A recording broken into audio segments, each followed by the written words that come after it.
My name is Peter Baldwin, and I'm the founder of Bird Dog Shorts. You've probably seen me on Shark Tank, where Mark Cuban obliterated my pitch. Look, Mark, I'll admit it. The invention of the first ever stretch khaki shorts that feel amazing, look amazing, and you can wear literally anywhere wasn't my best idea. But I've got more, like Dog Trader, just like Auto Trader, but you can sell your old dog. Mark, I know you'd invest if you just gave me one more shot. So go to birddogs.com/pool and join the 2 million men who think Bird Dog Shorts are a great idea. Or DM Mark Cuban and tell him to give me one more shot.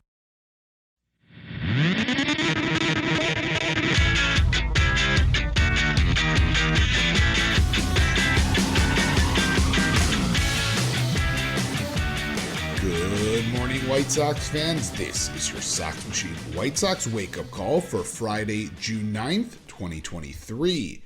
Happy National Donald Duck Day. I'm Bennett Carroll. In a pair of games yesterday, the Chicago White Sox split a doubleheader with the New York Yankees, taking the opener but losing the nightcap.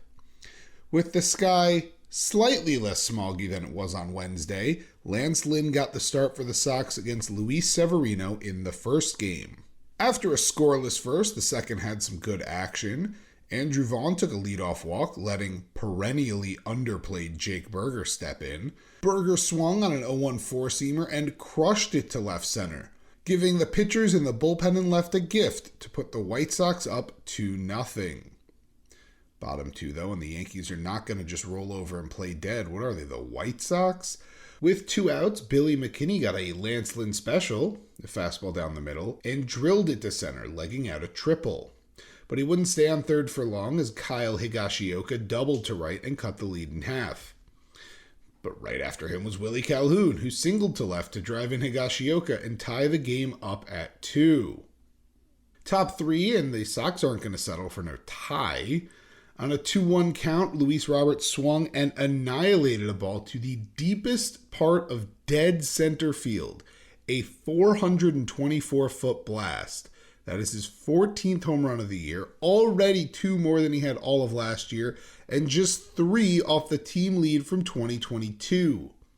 After an Eloy Jimenez strikeout, Yoan Moncada said, "Hey, I can do that too," and found a fastball up and in just enough for him to quickly snap his wrist and drive it 385 feet to right center field for a solo home run of his own.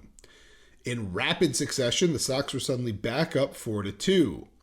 And after an Andrew Vaughn strikeout, the Sox looked like they might be challenging again as Jake Burger doubled to left. But this is the part where I tell you that Romy Gonzalez flew out to end the inning. Bottom 3, and the Yankees are trying to clap back quickly. Like the inning before, with 2 outs, a rally got going.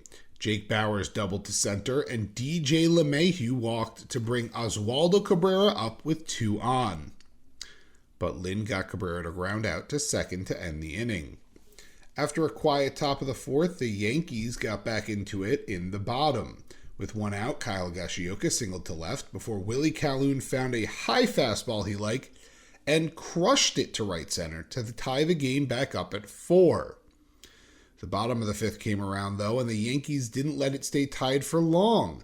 With 1 out, Jake Bauers doubled to right, and after a DJ LeMahieu lineout, Oswaldo Cabrera singled to left to bring Bauers in and make it a 5-4 lead for the Yankees. Top 6, and old friend Jimmy Cordero was in for the Yankees. A leadoff walk of Romy Gonzalez, followed by a pair of stolen bases and a pair of outs, led to what I call the Rick Hahn dream scenario. Big free agent signing Andrew Benintendi stepped in, with spring training hero Romy Gonzalez on third, with a chance to tie the game, or maybe even take the lead.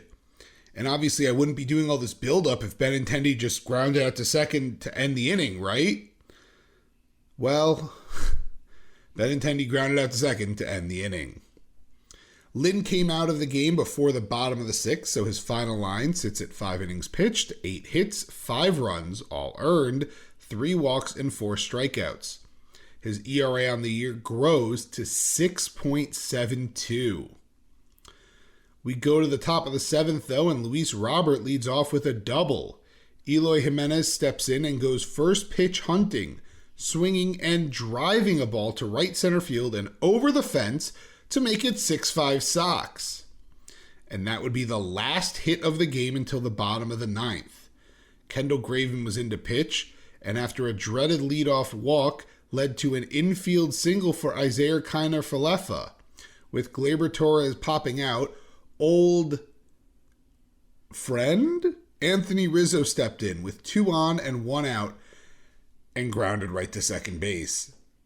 The Sox were able to go 4-6-3 and end the game with a 6-5 win.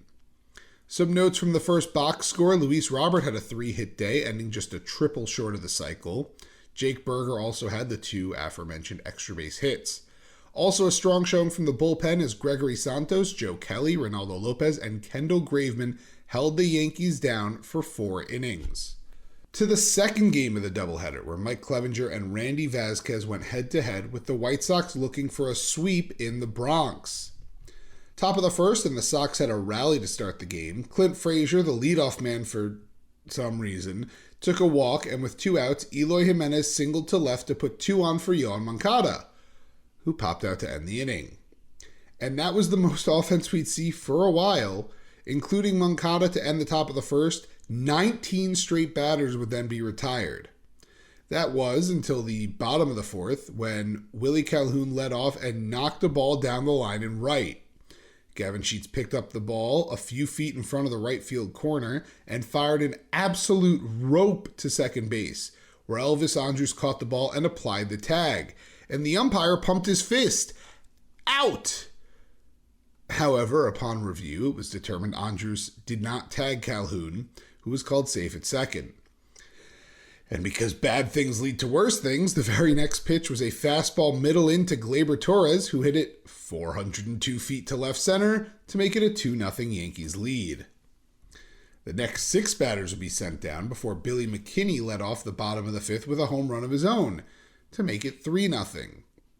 The Yankees continued to challenge with a single from Jose Trevino, but went down in order after that. The White Sox challenged in the top of the sixth when, with 2 outs, Gavin Sheets singled and Luis Robert was hit by a pitch, bringing in Ron Marinaccio to face Eloy Jimenez, who struck out to end the threat. Bottom 6, and after a 2-out walk and a single, Clevinger got pulled for Aaron Bummer, who escaped the inning unscathed. The final line on Clevinger: 5 2/3 innings pitched, 6 hits, 3 runs, a walk, and a pair of strikeouts. His ERA on the year now moves to 4.19. And the game was mostly quiet from there to the bottom of the ninth. With Luis Robert on first after walking, Eloy Jimenez grounded to short and came up limping right out of the box. Due to a throwing error on the attempted double play, he had to limp to second too before being pulled. The Sox would then ground out twice to end the second game, losing 3-0. Some notes from the box score: the Sox only had 2 hits in the second game, those singles for Eloy Jimenez and Gavin Sheets. And another strong performance for the White Sox bullpen as Aaron Bummer and Garrett Crochet combined for 2 1/3 perfect innings of relief.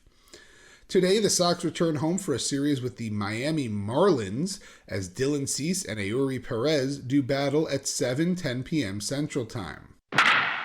In the minors, the Knights lost 2-1 to the Gwinnett Stripers. The one for Charlotte came on a solo home run from catcher Sebastian Rivero. The Knights managed just 4 hits, but Zach Remillard had 2 and Adam Hazley added the 4th. Nate Fisher was strong as the starter for Charlotte in the loss, giving up 2 runs across 6 innings. Brian Shaw and Nicholas Padilla each threw a scoreless inning of relief. The Barons blew a lead and lost 4-3 to the Chattanooga Lookouts. Brian Ramos had an RBI and Ben Norman added a pair for Birmingham on a double. Luis Mieses, Jose Rodriguez, and Adam Hackenberg each doubled as well.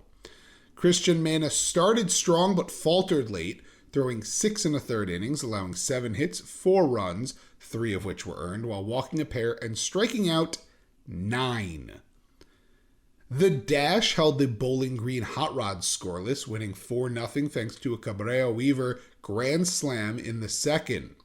From there, it was like Mark Burley's spirit settled in Bowling Green, as the total game time was 2 hours and 12 minutes.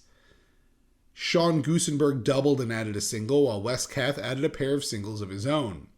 Jonathan Cannon pitched well as a starter, allowing only 2 hits over 5 innings, walking a pair and striking out 4, and Chase Plumell was even better pitching behind him, allowing just 1 hit in 3 innings pitched while striking out 5. The Cannonballers defeated the Lynchburg Hillcats by a score of 7-3. Wilbur Sanchez tripled, while Drake Logan and Colby Smelly each doubled. Smelly had a 4-hit day, adding 3 singles on top of it. Ellis Burke and Tim Elko each had 3-hit games of their own. Tyler Schweitzer got the start and looked good, throwing 6 innings while allowing 7 hits and 2 runs, walking 1 while striking out 10. That will do it for this White Sox wake-up call. Subscribe to the Sox Machine podcast wherever you listen to podcasts. Also subscribe to our YouTube channel at youtube.com/SoxMachine.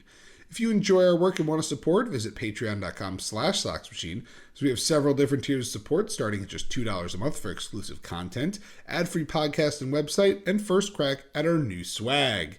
Enjoy your Friday, enjoy your weekend, Josh Nelson and the boys, and go White Sox!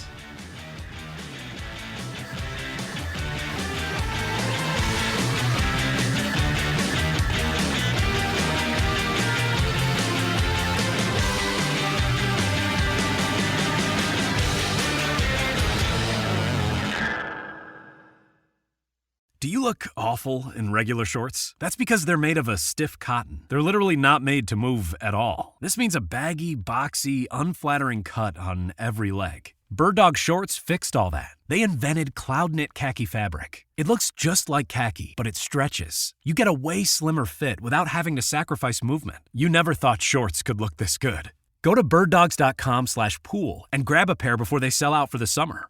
They'll even throw in a free Yeti-style tumbler. That's birddogs.com/pool.